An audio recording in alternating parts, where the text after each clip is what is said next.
Back everything learn academy. आज की video में प्रेजेंट इंडेफिनिट टेंस को करेंगे। सबसे पहले इसकी कुछ पहचान देख लेते हैं, उसके बाद इसके सेंटेंसेस करेंगे, कुछ एग्जाम्पल्स से इसे सीखेंगे। आज की वीडियो बहुत यूजफुल होने वाली है आपके लिए। अगर आप चैनल पर पहली बात आए हैं तो चैनल को सब्सक्राइब कर दीजिए। तो चलिए, चैनल में आपका स्वागत है।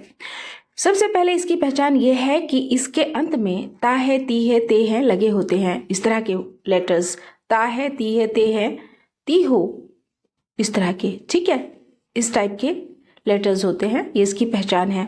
जैसे ये कुछ एग्जाम्पल्स लिखे हैं। मैं पानी पीता हूँ, मैं अंग्रेजी पढ़ता हूँ, तुम हमेशा झूठ बोलते हो। तो क्या आ रहा है इसके लास्ट में? ता, ते, ती। ये सिंपली समझ लीजिए। अब इसके सेंटेंस को हम बनाते कैसे हैं?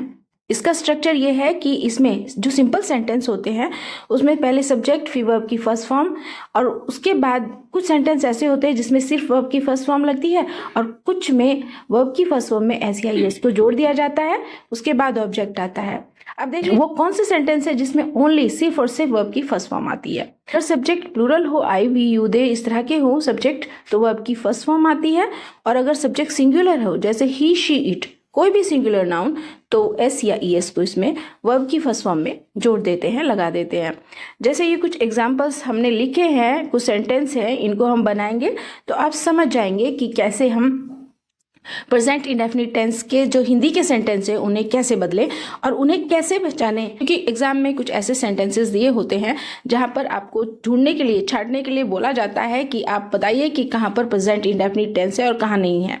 या फिर कुछ ऐसे सेंटेंस आपको बनाने के लिए दे दिए जाएंगे हिंदी में जिनको आपको इंग्लिश में ट्रांसलेट करना होगा। तो अगर आप उसका स्ट्रक्चर अच्छे से जानते हैं तो आप इजीली कर पाएंगे। तो चलिए शॉर्टली इसको समझ लेते हैं कि जो सिंपल सेंटेंस होते हैं उसमें वर्ब की फर्स्ट फॉर्म या तो लगती है, अगर प्लूरल सब्जेक्ट हो तो उसमें वर्ब की फर्स्ट फॉर्म लगेगी, और अगर सब्जेक्ट सिंगुलर हो, अगर आई, वी, यू, दे वाले हों तो वर्ब की सिर्फ और सिर्फ फर्स्ट फॉर्म का यूज करेंगे। और अगर सब्जेक्ट सिंगुलर हो, जैसे ही, शी, इट हो या कोई भी सिंगुलर नाउन हो, तो वर्ब की फर्स्ट फॉर्म में हम एस या ई एस को जोड़ देंगे, उसके बाद ऑब्जेक्ट आएगा। अब ये कुछ सेंटेंस है, इनको हम करके देख लेते हैं इंग्लिश में। मैं पानी पीता हूं। आई क्या है? आई एक सब्जेक्ट है, प्लूरल सब्जेक्ट है। I drink water. या देखो यहाँ पर आई के साथ हमने सिर्फ किसको लिखा है? वर्ब की फर्स्ट फॉर्म आई है, ड्रिंक, पीने की इंग्लिश। इसमें एस या एस कुछ भी नहीं लगा, क्योंकि हमने आपको बताया है आई, वी, यू के साथ सिर्फ वर्ब की फर्स्ट फॉर्म आती है। मैं रोज चाय पीता हूँ, यहाँ भी हमने सिर्फ पीने की इंग्लिश लिखी है, take. I take tea daily. तुम हमेशा झूठ बोलते हो, ये भी प्लूरल सब्जेक्ट है, यहाँ भी कुछ नहीं लगेगा। यू ऑलवेज टेल अ लाई, ऐसे हो जाएगा। वह यहाँ रोज आती है। अब ये देख लीजिए, ये सिंगुलर सब्जेक्ट है, शी, ठीक है, वह की इंग्लिश शी है ना, लड़की के लिए है इसलिए शी लगेगा। तो शी कम्स, अब कम में हमने ये इसको जोड़ा, कम में हमने एस को लगाया है, कम में हमने एस को लगाया है। शी कम्स हियर डेली, ऐसे हो जाएगा। सीता एक मधुर गाना गाती है। सीता सिंग्स, सिंग में हमने एस को लगाया है। Sita sings a sweet song, ऐसे हो जाएगा। अब इसके कुछ सेंटेंस होते हैं नेगेटिव सेंटेंसेस, नकारात्मक, मतलब जिसमें नॉट आता हो। उसको कैसे बनाएंगे? उसमें सबसे पहले सब्जेक्ट, फिर सब्जेक्ट के अकॉर्डिंग डू या डज, फिर उसके बाद नॉट आएगा, फिर वर्ब की फर्स्ट फॉर्म, उसके बाद ऑब्जेक्ट आता है। जैसे अगर सब्जेक्ट आई, वी, यू, दे हो तो डू आएगा, और अगर सब्जेक्ट ही, शी, इट हो तो डज आएगा, ठीक है, उसके बाद नॉट आएगा। ये कुछ एग्जाम्पल है, समझ लीजिए। मैं रोज स्कूल नहीं जाती। I do not go to school daily. I क्या है? सब्जेक्ट है, आई के लिए डू आया, नॉट। आई डोंट लिखा है ये, आप I don't go to school भी बोल सकते हैं, आई डू नॉट भी बोल सकते हैं इसको, गो टू स्कूल डेली, ठीक है। वह सच नहीं बोलती है।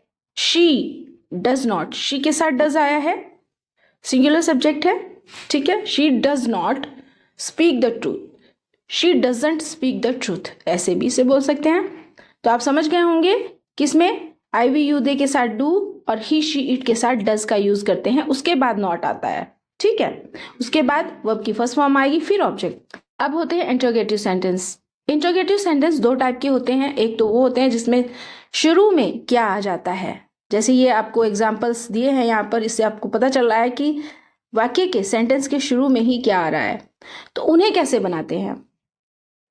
एक तो होते हैं जिनके शुरू में ही क्या होता है, और एक वो वाले होते हैं जिसके बीच में क्या, क्यों, कब, कहाँ, इस तरह के सेंटेंस जो होते हैं ना, जिसके बीच में क्या, क्यों, कब, कहाँ, कैसे, कौन, इस तरह के वर्ड्स आ जाते हैं, तो उनकी इंग्लिश को रखते हैं। तो ये कैसे करेंगे? क्या मैं रोज स्कूल जाता हूँ, इसका स्ट्रक्चर देख लीजिए। सबसे पहले डू या डज को लाएंगे सब्जेक्ट के अकॉर्डिंग, सब्जेक्ट के हिसाब से। उसके बाद सब्जेक्ट आएगा, फिर नॉट आएगा। अगर नहीं वाला है, क्या वाला भी है और नहीं वाला भी है, तो फिर नॉट लाएंगे सब्जेक्ट के बाद, वर्ब की फर्स्ट फॉर्म, फिर ऑब्जेक्ट आ जाएगा। क्या मैं रोज स्कूल जाता हूँ, क्या मैं रोज स्कूल जाता हूँ, ये हमारा सेंटेंस है। तो इसे कैसे करेंगे? डू क्यों आया सबसे पहले? ये आई क्योंकि इसमें सब्जेक्ट है, ये हेल्पिंग वर्ब है इसकी डू। ठीक है, आई सब्जेक्ट है यहाँ, इसलिए हम क्या के लिए डू को लाएंगे, हेल्पिंग वर्ब सबसे पहले रखेंगे। डू आई गो, जाने की इंग्लिश, टू स्कूल डेली, ऐसे हो जाएगा। सिंपली समझ लीजिए कि ही शी इट के साथ डस, आई वी दे के साथ डू। अगर स्टार्टिंग में क्या वाले हैं तो उन्हें सबसे पहले रखते हैं। अगर ही शी इट है तो डस को सबसे पहले रखेंगे। अगर आई वी यू दे में से कोई सा सब्जेक्ट है, प्लूरल कोई भी, तो डू को सबसे पहले रखेंगे। यहाँ आई था इसलिए हमने डू को सबसे पहले लाए। क्या राम कड़ी मेहनत करता है? अब राम कौन है? सिंगुलर सब्जेक्ट है, तो हमने डज को इसके लिए सबसे पहले रखा है। क्या के लिए? ठीक है, क्या हेल्पिंग वर्ब है हमारी यहाँ पर? डज आएगी राम के लिए। राम सब्जेक्ट है तो डज को हम सबसे पहले रखेंगे। हेल्पिंग वर्ब जो डज है उसको सबसे पहले लाएंगे। डज राम वर्क हार्ड, ऐसे हो जाएगा। क्या हम रोज अपना काम करते हैं? इसको कैसे लिखेंगे? शीट के साथ डज आता है। क्या हम रोज अपना काम करते हैं? तो डू वी, डू सबसे पहले आएगा क्या के लिए? वी हम की इंग्लिश, फिर डू करने की इंग्लिश। ठीक है, वर्क रेगुलरली, ऐसे आ जाएगा। दूसरे वाले इंट्रोगेटिव होते हैं जिसके बीच में क्या, क्यों, कब, कहाँ, कैसे, कौन आता है, तो उसे कैसे लिखते हैं? सबसे पहले question word regularly, do we do our, फिर डू या डज में से कुछ भी हेल्पिंग वर्ब आएगी, कोई भी। अगर सिंगुलर सब्जेक्ट है तो डज आएगा, अगर प्लूरल है तो डू आएगा। ठीक है, पहले क्वेश्चन वर्ड, फिर इन दोनों में से कोई एक हेल्पिंग वर्ब, फिर सब्जेक्ट, फिर अगर नॉट भी इसमें है तो नॉट आएगा, अगर नहीं है तो नॉट नहीं आएगा, फिर वर्ब की फर्स्ट फॉर्म, उसके बाद ऑब्जेक्ट। मैं रोज स्कूल क्यों जाता हूँ? वाई, अब क्यों की इंग्लिश हम सबसे पहले लाए हैं, वाई। मैं है सब्जेक्ट, तो इसकी हेल्पिंग वर्ब आएगी यहाँ पर डू।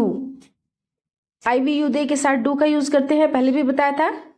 वाई डू आई, उसके बाद सब्जेक्ट आ रहा है I go to school daily, why do I go to school daily, ऐसे होगा। राम कड़ी मेहनत कब करता है?